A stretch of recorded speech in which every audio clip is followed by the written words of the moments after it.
우리 본문의 말씀 창세기 37장 1절부터 11절까지 말씀입니다. 자, 37장 1절부터 11절까지 우리 다 같이 합독하겠습니다.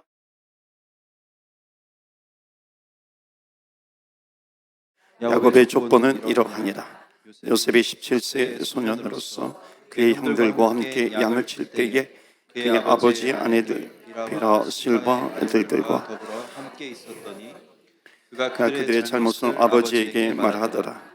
요셉은 노년에 얻은 아들이므로 이스라엘이 여러 아들들보다 그를 더 사랑하므로 그를 위하여 채색옷을 지었더니 그의 형들이 아버지가 형들보다 그를 더 사랑함을 보고 그를 미워하여 그에게 편안하게 말할 수 없었더라. 요셉이 꿈을 꾸고 자기 형들에게 말하며 그를 더욱 미워하였더라. 요셉이 그들에게 이르되 청하건대 내가 꾼 꿈을 들으시오. 우리가 밭에서 곡식단을 묶더니 내 단은 일어서고 당신들의 단은 내 단을 둘러서서 절하더이다. 그의 형들이 그에게 이르되 내가 참으로 우리의 왕이 되겠느냐, 참으로 우리를 다스리게 되겠느냐 하고 그의 꿈과 그의 말로 그를 더욱 미워하더니 요셉이 다시 꿈을 꾸고 그의 형들에게 말하여 이르되 내가 또 꿈을 꾼즉 해와 달과 11별이 내게 절하더이다 하니라. 그가 그의 꿈을 아버지와 형들에게 말하매 아버지가 그를 꾸짖고 그에게 이르되 내가 꾼 꿈이 무엇이냐, 나와 내 어머니와 내 형들이 참으로 가서 땅에 엎드려 내게 절하겠느냐. 그의 형들은 시기하되 그의 아버지는 그 말을 간직해 두었더라. 아멘.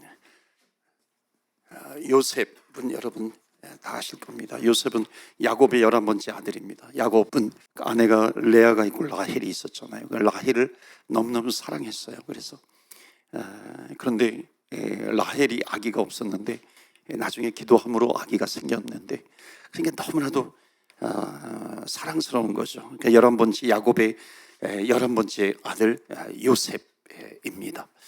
그러니까 너무나도 귀하니까 얼마나 많이 사랑을 했어요. 그 사랑이 지나치니까는 이 여러 12아들이 있는데 12아들들 가운데 가장 사랑을 하는 누구를 더 사랑을 해요. 그러니까 이거를 뭐라 그럽니까? 부모님의 편애라 그러잖아요. 그러니까는 요셉을 편애합니다. 그러니까 어떻게 나오냐면은 요셉에게 무엇을 입힙니까? 채색 옷을 입히죠.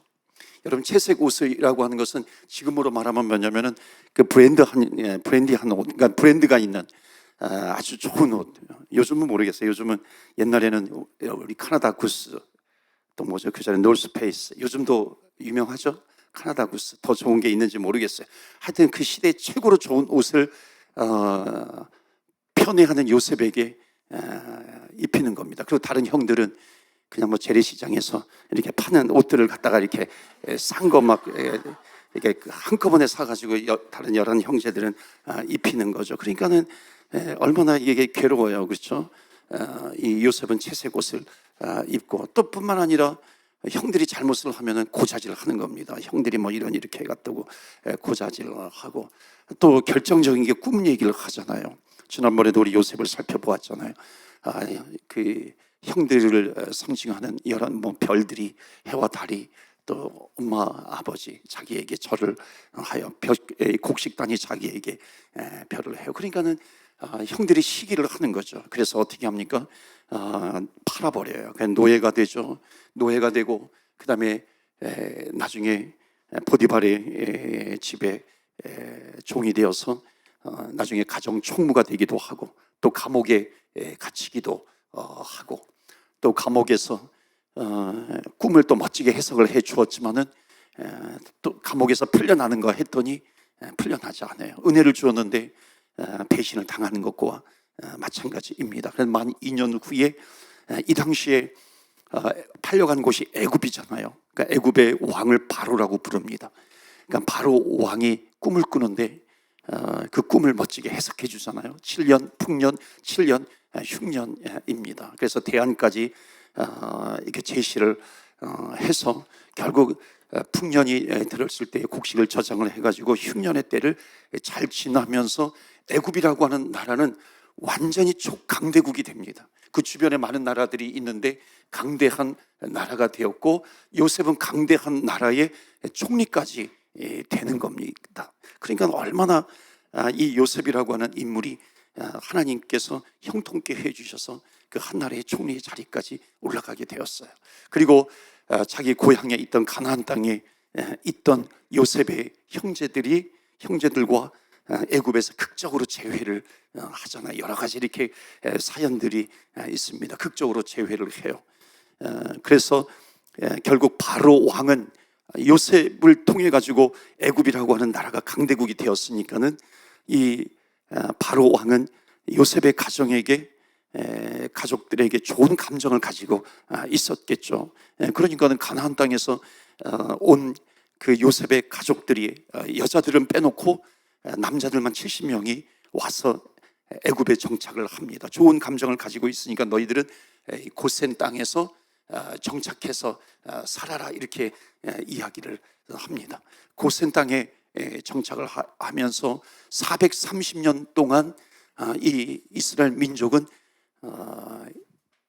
남자들만 60만 명이 됩니다. 그러니까 여자들 빼고 남자들만 60만 명, 이 코드 20세 이상이 60만 명이니까 아주 거대한 민족이 되었죠. 자, 이제 문제는 뭐냐면 이 다음부터예요. 이 다음에 뭐냐면 요셉을 알지 못하는 애굽의 새 왕이 나옵니다.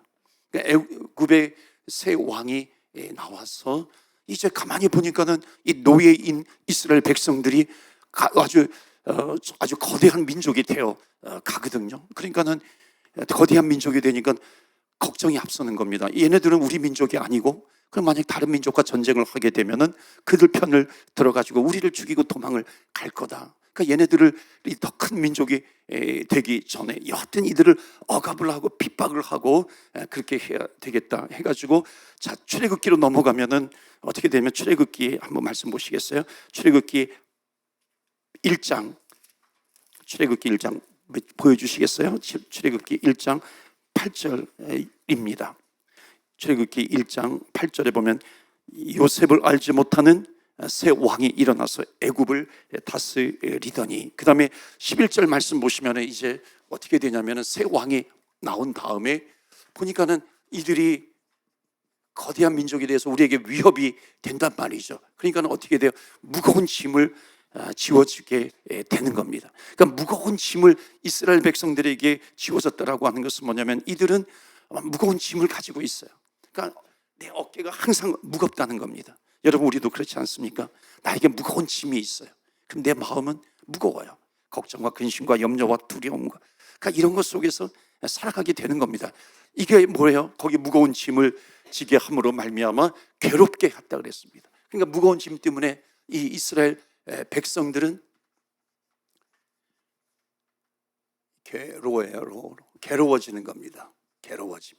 무거운 짐을 지니까 괴로워지게 되는 거죠. 그뿐만 아니라 거기 내려가 보면은 11절 말씀에 그렇게 있고 14절 말씀 보시겠어요? 14절 말씀 보시면은 무거운 짐을 주는 것, 짐을 지어가지고 뭔가 억압을 해가지고 이들을 좀 줄어들게 만들었는데, 딴 생각을 하지 못하게 만들었는데 그 민족은 점점 커진단 말이죠. 그러니까 또 바로 왕이 걱정과 근심이 돼. 그래서 어려운 노동을 하게 하는 겁니다. 힘든 노동을 하는 거죠. 너희들은 늘 힘들어야 돼 그러면서 그들을 더욱 괴롭게 만드는 겁니다. 그러니까 괴로운 인생이, 이렇게 글자가 안 써지네 이게.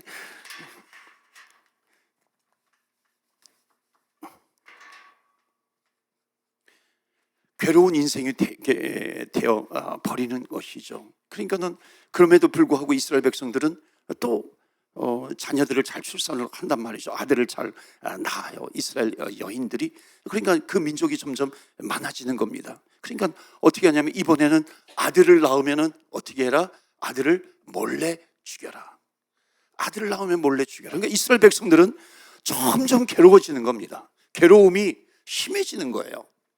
나중에 이것도 안 되니까는 바로 왕이 어떻게 하냐면은 아들을 낳으면 몰래 죽이는 것으로 되지 않으니까는 이제는 그냥 노출시키는 겁니다. 아들 낳으면 무조건 나일강에다가 빠뜨려 죽여라. 아들이면은 죽여라라고 하는 거죠. 그러니까 괴로움이 더 쌓이는 겁니다. 그러니까 뭐냐면 이스라엘 백성들은 처음에 무거운 짐을 괴로워지게 돼요. 괴롭죠. 어려운 노동을 해요. 더 괴로워지는 겁니다. 그래서 심지어 아들을 몰래 죽이는 그런 바로왕의 명령 때문에 죽임까지 당해요. 그러니까 이 괴로움이 좀 보세요. 괴로움이 점점 심해지는 겁니다.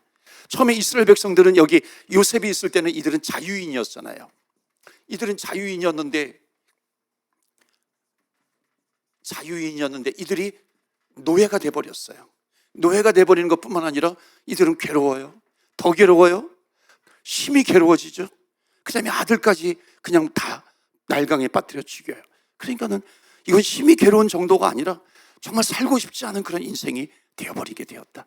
그래서 자유인이었는데 왜 이렇게 이스라엘 백성들이 이렇게 괴로움을 당할 수밖에 없는 민족으로 전락을 해버렸는가?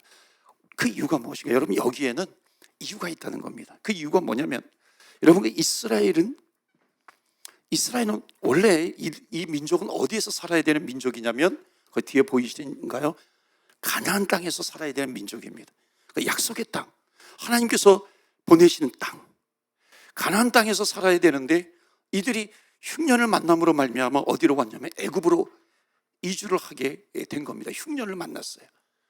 흉년을 만났기 때문에 애굽으로 이주하는 건 어느 정도 이해가 되죠. 그런데 하나님께서 주신 약속의 땅이기 때문에, 그럼 가나안 땅은 상징하는 게 뭐냐면은, 성경에서 가나안 땅은 영적으로 보면 가나안 땅은 정말 하나님을 만나는 땅입니다. 하나님을 만나고 하나님을 섬기고 하나님을 믿고 또 하나님께 기도하고, 그 하나님은 살아계시고 역사하시고 도우시는 하나님이신데 그 하나님께 기도하고 응답받는 인생, 이것이 최고의 축복의 인생인데, 그 축복의 인생을 살다가 천국으로 가는 인생, 이것이 가나안 땅에 사는 하나님을 믿는 백성들을 상징하게 되는 겁니다. 가나안 땅, 가나안 민족, 하나님을 믿는 민족이 되는 거죠. 하나님을 믿고 더 응답받고 축복받고 천국 가는 인생, 이게 하나님을 믿는 민족인데, 흉년을 만났다고 해가지고 애굽으로 갔어요. 여기까지는 이해할 수 있겠죠. 흉년을 만났으니까 애굽으로 잠시 피신을 했어요. 물론 끝까지 가나안 땅에서 흉년을 만났다 할지라도, 어려움을 만났다 할지라도 가나안 땅에 계속 있었으면 그 인생은 또 어떻게 될지 모르지만, 그러나 이건 과거이기 때문에 그렇다 쳐요. 그러면 흉년이 끝나면 돌아와야죠. 왜냐하면 애굽이 상징하는 것은 뭐냐면 세상입니다. 그러니까 세상에서 나름대로 사는 그 인생인데, 원래 하나님께서는 가나안 땅에 살게 해주셨어요. 그러니까 흉년 때문에 잠깐 피신했다 할지라도 흉년이 끝나면 돌아와야 하는데, 문제는 뭐냐면 여기에 있었던 거예요. 이스라엘 백성들은 이 애굽 땅에 가가지고 돌아올 생각을 하지 않습니다. 그 이유가 있어요. 이 당시 애굽 땅은 강대국이죠. 초강대국이고, 또 이 애굽 땅은 풍요로운 땅이었어요. 소돔과 고모라처럼 풍요로운 땅. 왜냐하면 이 아프리카, 이 애굽, 이집트는 비가 잘 오지 않습니다. 그런데 그 아프리카 중부 지역은 비가 많이 와요. 그러니까 비가 많이 오면, 비가 쏟아지면은 그 물하고 빗물하고 흙하고 이렇게 막 이렇게 흘러서 이집트에 있는 나일강으로 유입이 되는 겁니다. 그러니까 유입이 되면은 삼각주를 형성을 하고요. 또 아주 이게 범람을 해가지고 이집트의 땅이 아주 비옥한 땅이 되는 겁니다. 그러니까 어느 정도로 비옥하냐면은 1년에 육모자까지 가능한 지역이 이 애굽이었습니다. 그러니까 이스라엘 백성들은 애굽에 가가지고 육모자까지 되니까 얼마나 풍요로워요. 그러니까 이곳에서 떠나지 말자. 그러니까 하나님께서는 이스라엘 백성들이 애굽에 가서 다시 가나안 땅으로 돌아와야 되는데 돌아오지 않습니다. 그러니까 돌아오지 않으니까는 결국 이들은 어떻게 돼요? 무거운 짐을 지게 돼요. 괴로워요. 그래도 돌아오지 않아요. 하나님께서는 계속 돌아올 수 있는 찬스를 주셨겠죠. 그런데 돌아오지 않아요. 어려운 노동을 해요. 더 괴로워요. 어려운 노동을 했는데 열매가 없는 겁니다. 열매가 없는 인생, 열심히 일어나는데 열매가 없어요. 오히려 상대적으로 더 힘든 거죠. 더 괴로운 겁니다. 아들을 몰래 죽이는 그 애굽 속에서 살아가고 있어요. 심히 괴로워져요. 나중에는 아들을 다 죽여라. 심히 괴로운 정도가 아니라 정말 살고 싶지 않은 그런 인생을 살게 된다라고 하는 겁니다. 자, 이것이 우리에게 주시는 메시지가 있어요. 그래서 오늘 우리가 이것을 붙들고 살아가야 하겠다. 뭐냐면 하나님은 계속해서 우리에게 은혜를 베풀어 주시는 때를 주십니다. 그 은혜, 하나님께서는 계속해서 은혜를 주시거든요. 은혜의 때가 있어요. 은혜 받을 만한 때에 우리는 은혜 받아야 하는 것이죠. 돌아와야 될 때 돌아와야 되는데 돌아오지 않고 여기가 좋사오니 그러면서 계속해서 살면 정말 기쁨이 있고 만족스러운 삶을 살아갈 것 같은데, 인간의 인생이라고 하는 것이 전혀 그렇지 않습니다. 여러분, 인간은요,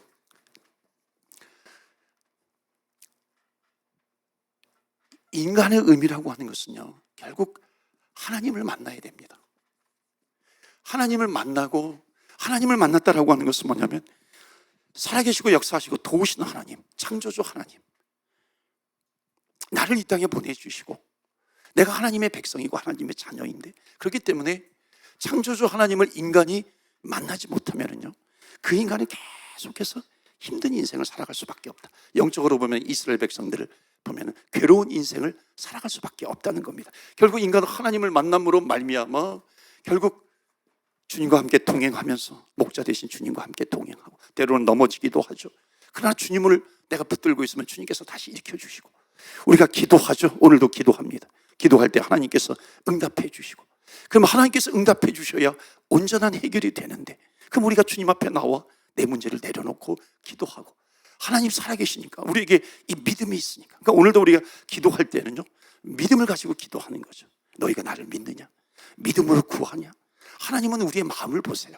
그러니까 우리가 주님 앞에 기도할 때는 정말 하나님을 믿는 믿음으로 주님 앞에 나오고 기도하고, 그러면 하나님의 약속은 뭐냐면은 너가 믿음으로 구했느냐? 너는 응답받을 것이다.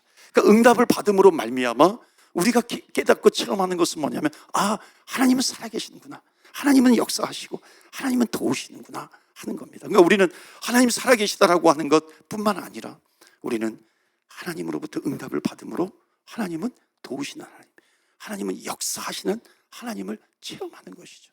이런 응답의 삶을 살다가 결국 천국 가는 인생, 이것이 어쩌면 우리 인간의 인생의 가장 큰 축복인데, 이 하나님을 만나지 못하면 그 인생은 어떤 인생이 되는가? 그러니까 마치 이스라엘 백성들이 무거운 짐을 통해서 괴로움을 받아야, 우리 인간은요, 결국 하나님을 만나지 못하면, 하나님은 전도라고 하는 방법을 통해서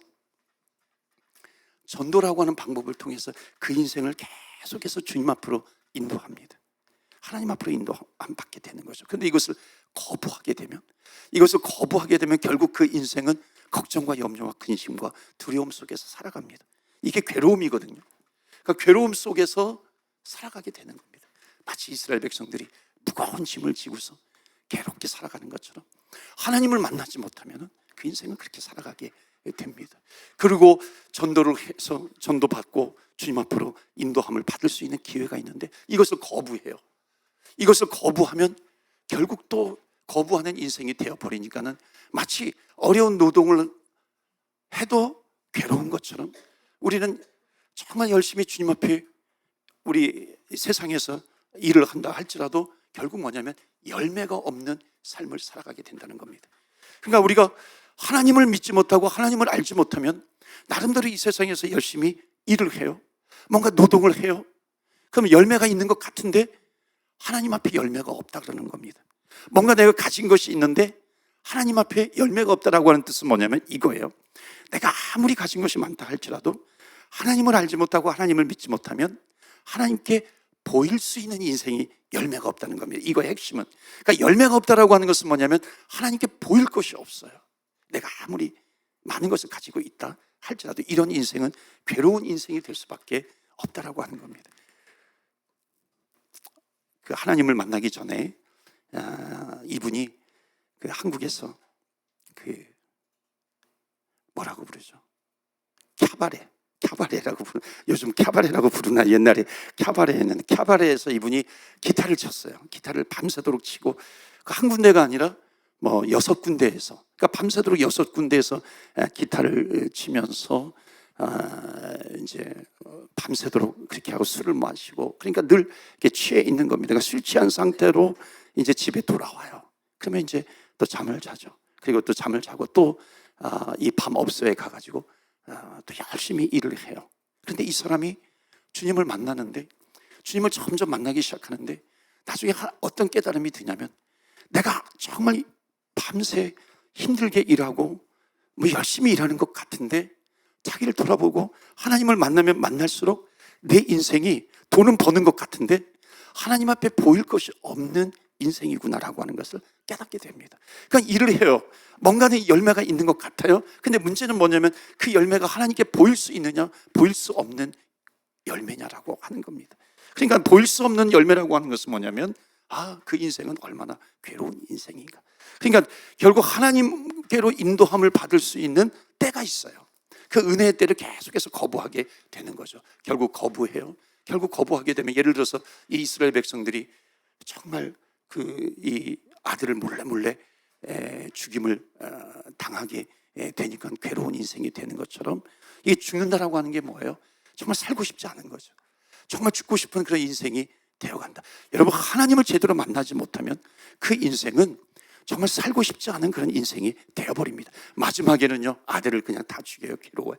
정말 그 인생이 하나님을 정말 만나지 못하면 1%도 살고 싶지 않은 그런 인생으로 전락해버린다라고 하는 겁니다. 그러니까 소망이 없는 거예요. 하나님을 만나지 못하면 소망이 없는 인생으로 전락하게 된다.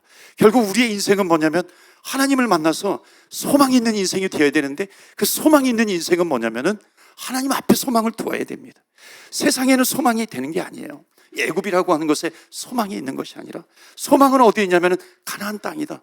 영적으로 가나안 땅이라고 하는 것은 뭐냐면은 하나님을 만나고 하나님을 믿고 하나님으로부터 응답을 받고 하나님으로부터 응답을 받으면서 천국 가는 인생으로 살아가는 이 축복의 인생을 살아가야 하는데 결국 그 인생이 계속해서 하나님께서 은혜를 베풀어 주신 그때를 거부하면 결국 이스라엘 백성들처럼 괴롭고 더 괴롭고 심히 괴롭고 나중에는 정말 살고 싶지 않은 그런 괴로운 인생이 되어버린다라고 하는 것이 우리 지금의 인간들도 똑같다라고 하는 겁니다. 하나님을 만나지 못하면요 뭔가 열매가 있는 것 같은데 하나님 앞에 보일 것이 없어요. 괴로워요. 힘들어요. 나중에는 정말 살고 싶지 않은 그런 인생을 살아가게 된다라고 하는 겁니다. 하나님 앞에 소망을 두지 않음에도 불구하고 마치 앞으로 나는 잘 될 거야 라고 하는 것은요 악한 영이 우리를 속이게 되는 겁니다. 정말 소망은 하나님을 만나야 하는 거죠. 그러니까 나중에 정말 살고 싶지 않아요. 결국 이 인생은요 하나님 앞에 자기 스스로는 나오지 못합니다. 자기 스스로는 나오지 못하기 때문에 누군가로부터 전도를 받고 주님 앞에 나와야 하는 거죠. 여러분, 우리 주변에는 이런 인생이 얼마나 많은지를 몰라요. 그 인생, 하나님을 만나지 못해서 겉으로는 번지르한 것 같아요. 근데 하나님 앞에 보일 것이 없는 인생은 정말 괴로운 인생이라고 하는 겁니다. 그런데 정말 주님 앞에 내가 나와서 주님을 만나고 기도하고 하나님의 응답을 받고 주님과 함께 동행하면서 살아가요. 이것은 정말 내가 어느 곳에 있든지 가나안 땅의 백성으로 하나님을 믿는 백성으로 살아가게 되는 인생, 이 인생이 소망의 인생이라고 하는 것입니다. 그렇기 때문에 사랑하는 성도 여러분, 오늘도 우리가 주님 앞에 기도할 때 소망을 어디에 두는가? 여러분, 소망을 하나님 아버지께 두시는 저와 여러분 되시기를 주의 이름으로 축원합니다. 아멘. 소망은 세상에 있지 않아요. 소망은 하나님께 있는 겁니다. 하나님께 소망이 있기 때문에 우리가 하나님 앞에 소망을 두어야 하는 것이죠. 하나님 앞에 소망을 두지 않으면 정말 겉은 번지를 하고 내가 풍요로운 땅에서 사는 것 같은데 전혀 그것이 나에게 풍요로움으로 다가오지 않습니다. 오히려 괴로운 인생으로 다가오게 돼요. 뭔가 나에게 뭐가 있는데 그것이 나에게 무거운 짐이 되어가는 것이고 결국은 내 인생 살아서 뭐 하는가 하는 그런 인생이 되어갈 수밖에 없는 것이고 이것이 점점 내가 하나님 앞에 서야 될 그때가 가까우면 가까울수록 그 인생은 하나님을 만나지 못하면 결국 이런 인생으로 살아가게 된다라고 하는 것입니다. 그렇기 때문에 은혜 받을 때가 있어요. 은혜 받을 때에 은혜 받지 못하고 은혜 받을 때에 은혜 받 주님 앞으로 인도함을 받지 못하면 그 인생은 결국 괴로운 인생이 되고 하나님 앞에 보일 것이 없는 그런 비참한 인생이 됩니다. 그렇기 때문에 우리는 이런 인생이 아니에요. 왜냐하면 오늘도 주님 전에 나와서 우리가 소망을 주님 앞에 두고 오늘도 여러분 주님 앞에 기도의 제목을 올려드리고 기도하는 겁니다. 그러니까 기도할 때 우리는 믿음으로 기도하죠. 살아계신 하나님, 역사하신 하나님, 도우신 하나님. 여러분, 어떤 괴로운 것이 있어요? 주님 앞에 소망을 두세요. 주님 앞에 소망을 두면 우리의 소망은 주님 앞에 있기 때문에 내가 나를 보면 소망이 없을 수 있어요. 세상을 보면 소망이 없을 수 있어요.